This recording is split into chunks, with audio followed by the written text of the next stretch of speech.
बच्चों, इस वीडियो में हम लोग एनसीईआरटी के एक्सरसाइज 2.2 का क्वेश्चन नंबर 13 सॉल्व करेंगे। यहां पर 4 ऑप्शन दिए गए हैं और पूछा गया है कि कॉस इनवर्स कॉस 7 पाई/6 की वैल्यू इसमें से क्या होगी, मतलब ये इनमें से किसके इक्वल होगा। देखिए, अगर कॉस इनवर्स और कॉस एक साथ हैं तो दोनों हट सकते हैं, लेकिन शर्त यह है, कंडीशन यह है, ये दोनों हट तो जाएंगे लेकिन यहां पर जो एंगल है वो कॉस इनवर्स के प्रिंसिपल ब्रांच वैल्यू में होना चाहिए। तो आपको याद करना होगा कॉस इनवर्स का प्रिंसिपल ब्रांच वैल्यू जो कि होता है स्क्वायर ब्रैकेट में 0, 180 पाई, मतलब 180 पाई, ये वो वाला पाई नहीं, 22/7 पाई रेडियन का मतलब होता है 180 डिग्री।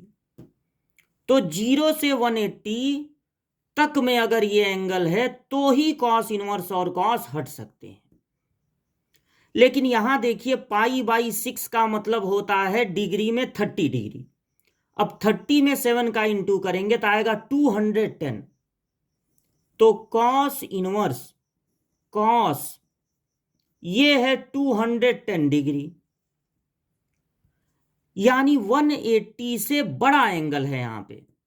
तो कॉस इनवर्स और कॉस हट पाएंगे जब तक 210 है? नहीं, क्योंकि 180 से बड़ा एंगल है। इसलिए अब हम लोग इस एंगल को छोटा करेंगे ताकि वो इस रेंज में आ जाए। उसके लिए हम लोग 180 का सहारा लेंगे। इसको लिख देंगे 180 + 30। 90 या 270 का हम यूज नहीं कर सकते हैं, क्योंकि अगर यहां पर हम लिख देते हैं 270 - 60, वो भी 210 होता है, लेकिन 270 के लिए कॉस बदल जाता है साइन में। वो हम यहां पर नहीं पसंद करेंगे, क्योंकि कॉस इनवर्स के साथ कॉस अच्छा है तभी तो हटेगा। इसको हम किसी भी कीमत पर साइन में नहीं बदलने देंगे। तो इसलिए 210 को 270 - 60 भी लिख सकते हैं, लेकिन 180 + 30 लिखेंगे ताकि कॉस कॉस ही रहे। अब हमें कॉस 180 + थीटा के फॉर्मूले की जरूरत पड़ेगी। तो क्वाड्रेंट में यहां पर होता है 0, यहां पे 90, यहां पे 180, 270 और वापस यहां पर हो जाता है 360। 180 + थीटा होगा थर्ड क्वाड्रेंट में, फर्स्ट सेकंड थर्ड में, और थर्ड में कॉस होता है निगेटिव, यानी कॉस 180 + थीटा होगा -कॉस थीटा। तो अब यहां पर कॉस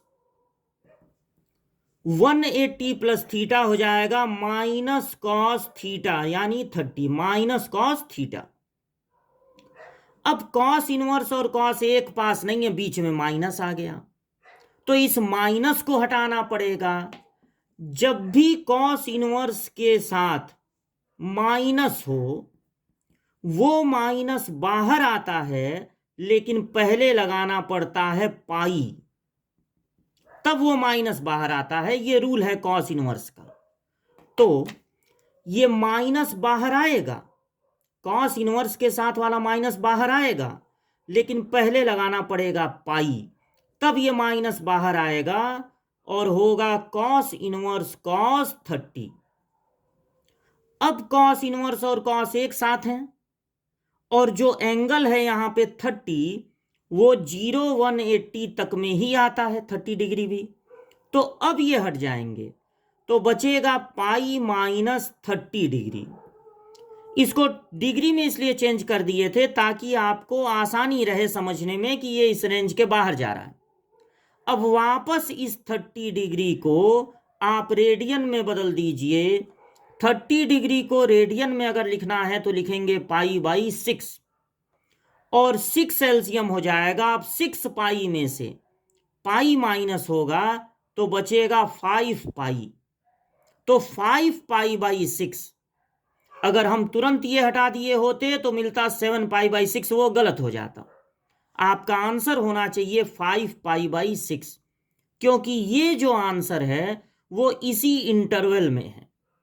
π/6 का मतलब होता है 30 और 30 का 5 में मल्टीप्लाई होगा 150। 150 0 और 180 के बीच में ही आता है। तो बी ऑप्शन पे आपको लगा देना है टिक।